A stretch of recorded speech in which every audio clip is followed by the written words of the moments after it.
Ei pessoal, tudo bem? Eu sou Anneli Soares e hoje eu vim aqui conversar com vocês sobre o livro Floresta é o Nome do Mundo, da escritora estadunidense Ursula K. Le Guin, publicada no Brasil pela editora Morro Branco.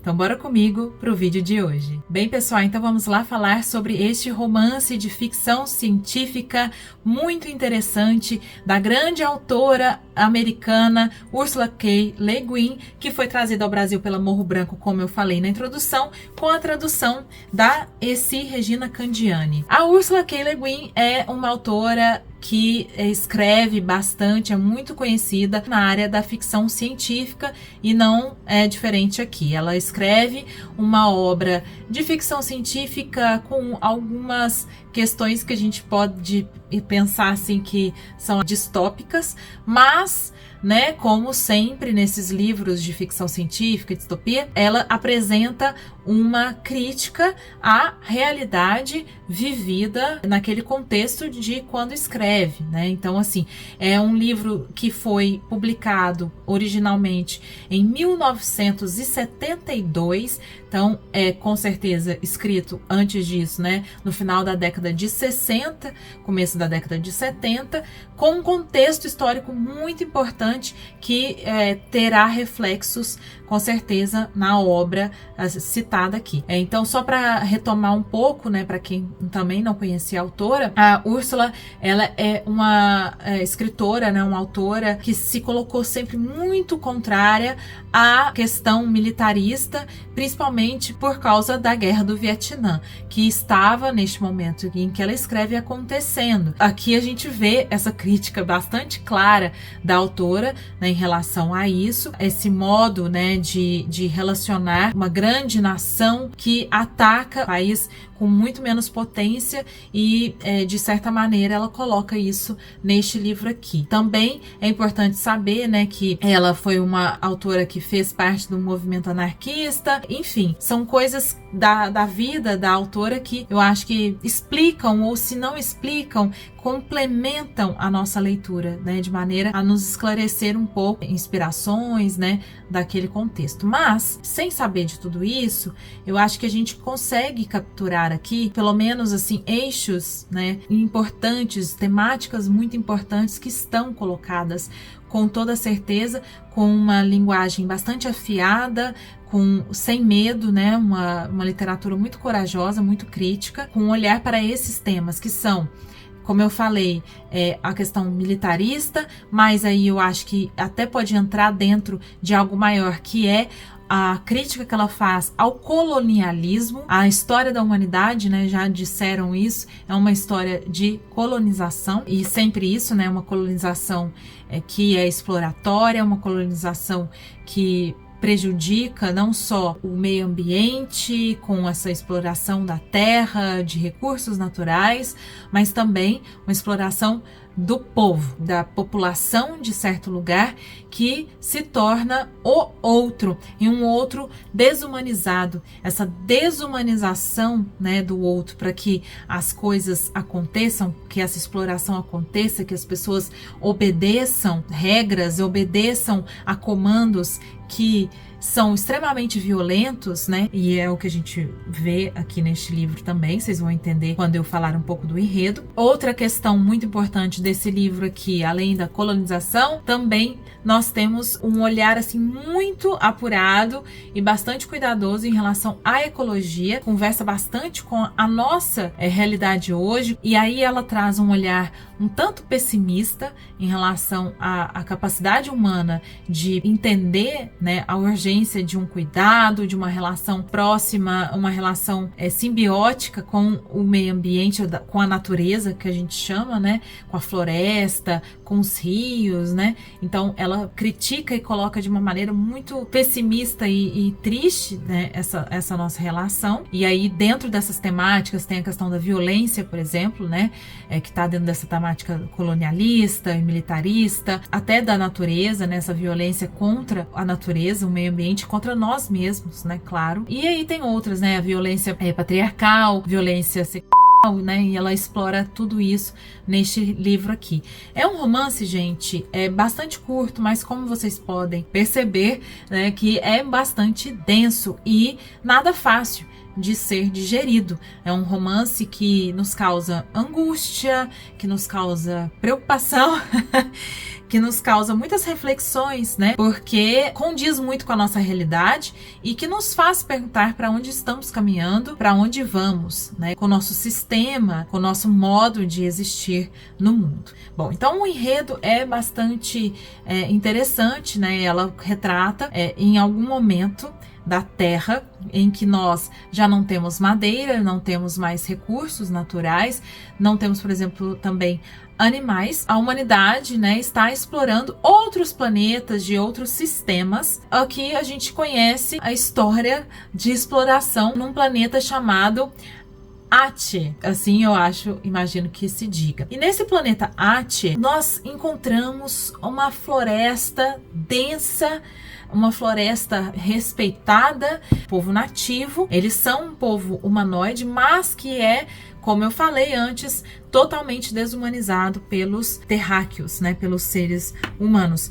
Eles são chamados pejorativamente de Crites. É um povo mais baixo do que os humanos, peludo, com pelos verdes, e uma cultura muito interessante que é bastante relacionada aos sonhos. Eles são um povo que sonha dormindo e sonha acordado, e eles falam muito sobre essa incapacidade humana de sonhar. Então eles falam que nós humanos somos como crianças, bebês, e só sonhamos dormindo durante a noite e tal. Essa relação com o sonho, ela acaba entregando a essa população uma relação com a natureza, com o futuro, com a intuição, com os sentimentos, integrando mais, né, uns aos outros. É como se esses sonhos criassem uma grande rede de contato entre eles, de entendimento entre eles e também com o ambiente e pensando o futuro. É bastante doido assim, mas é interessante. Eu tô falando bastante disso porque eu estava lendo esse livro e pouco tempo antes, eu não me lembro em qual dos livros, muitos que eu estou lendo, estudando, ou se foi em algum podcast sobre a temática de mitologias, e eu vi que tem um povo australiano, se não me engano. Aí vocês vão me desculpar, porque eu não lembro mesmo onde eu li isso. Mas esse povo aborígene da Austrália, eles têm, né, registrados na antropologia e tal, essa relação com o sonho. E o sonho também, esse sonho diferente desse que a gente tem, né, do inconsciente durante a noite.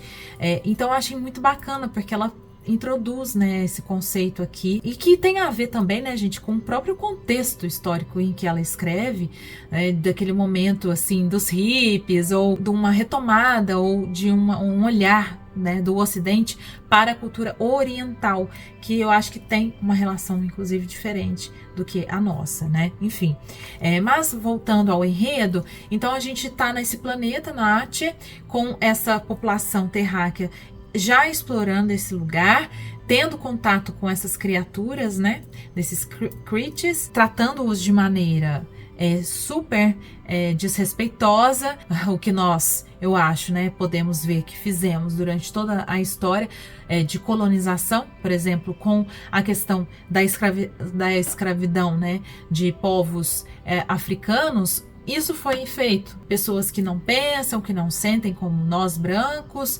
Então vamos explorá-los, vamos explorar a mão de obra, vamos levá-los de suas terras, tirá-los de suas famílias e vamos levar lá para o outro lado do mundo para eles trabalharem de maneira inesgotável, sem condição alguma, sendo violentados. E é isso. E é isso que acontece nesse planeta aqui, Ate, em que eles têm esse trabalho voluntário, né, do povo de lá.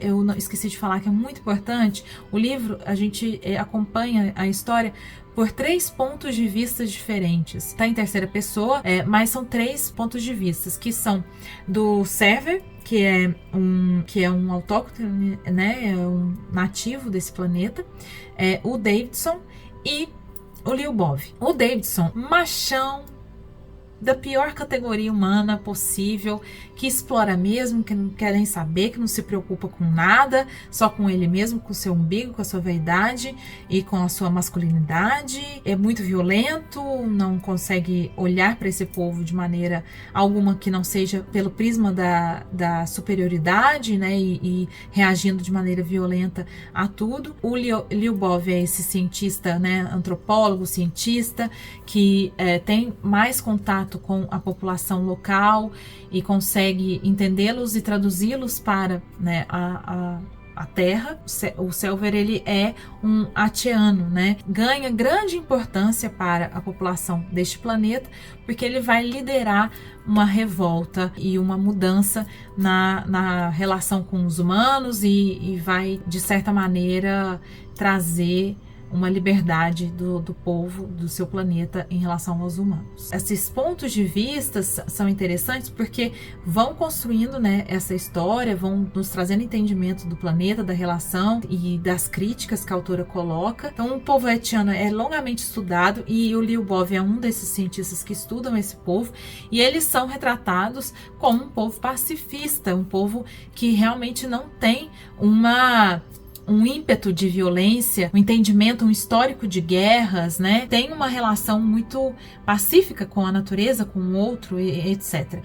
Então, eles são extremamente explorados e o Davidson, por exemplo, é um desses grandes responsáveis pela exploração da mão de obra para a extração de madeira do país, que será mandada para a Terra, né? O Selver e seus conterrâneos veem os humanos como gigantes, né? Isso é interessante.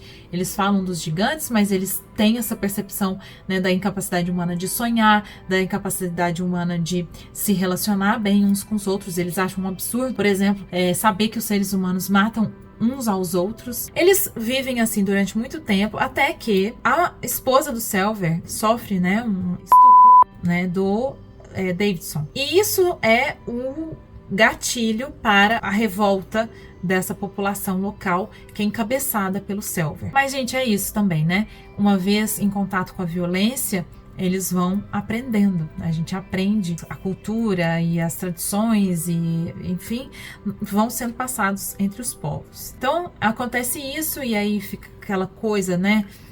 Os humanos, a comunicação acontece, eles vão enviando naves e vão chegando lá para ver o que está acontecendo, né? Porque como assim houve morte, eu acho que de 200 pessoas, o que aconteceu, né? Porque são povos pacifistas, tentam, né, evitar novas revoltas, proibindo, né, o contato dos humanos com esse povo Cree, mas o Davidson e outros não aceitam isso. E aí vem essa coisa do machão, do pior do ser humano, dessa pessoa que tem uma ideia de superioridade, que não consegue enxergar o outro como um igual, que não consegue respeitar.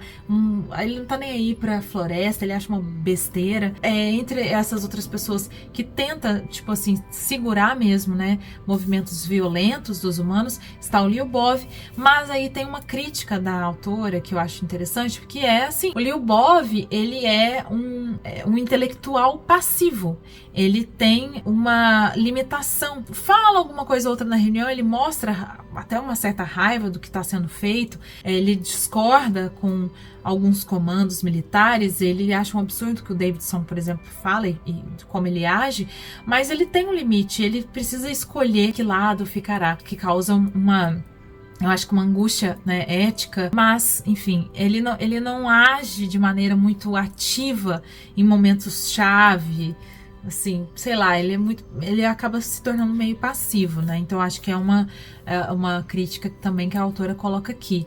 Muitas coisas acontecem, eles têm uma nova relação com a população, e aí vai ter uma finalização ali que é bastante difícil, né? É bastante triste, mas ao mesmo tempo que nos faz pensar muito, nos faz em diversos momentos nos sentir assim envergonhados de participar de uma espécie, né, de uma cultura que é tão violenta, que é tão descuidada, que é tão alienada, que, enfim, tudo isso, né? E aí eu acho que é um livro nesse sentido que traz um olhar para nossa relação com a ecologia, né? Que eu acho que é um chamado que para mim tem vindo muito forte de uns anos para cá, principalmente, mas que ela já está escrevendo ali desde a década de 70. Só para finalizar, eu queria explicar, né, o título do livro, que eu achei muito bonito, é que a língua deles, todas as palavras têm dois significados diferentes, né? Ate, que é o nome do planeta, é tanto mundo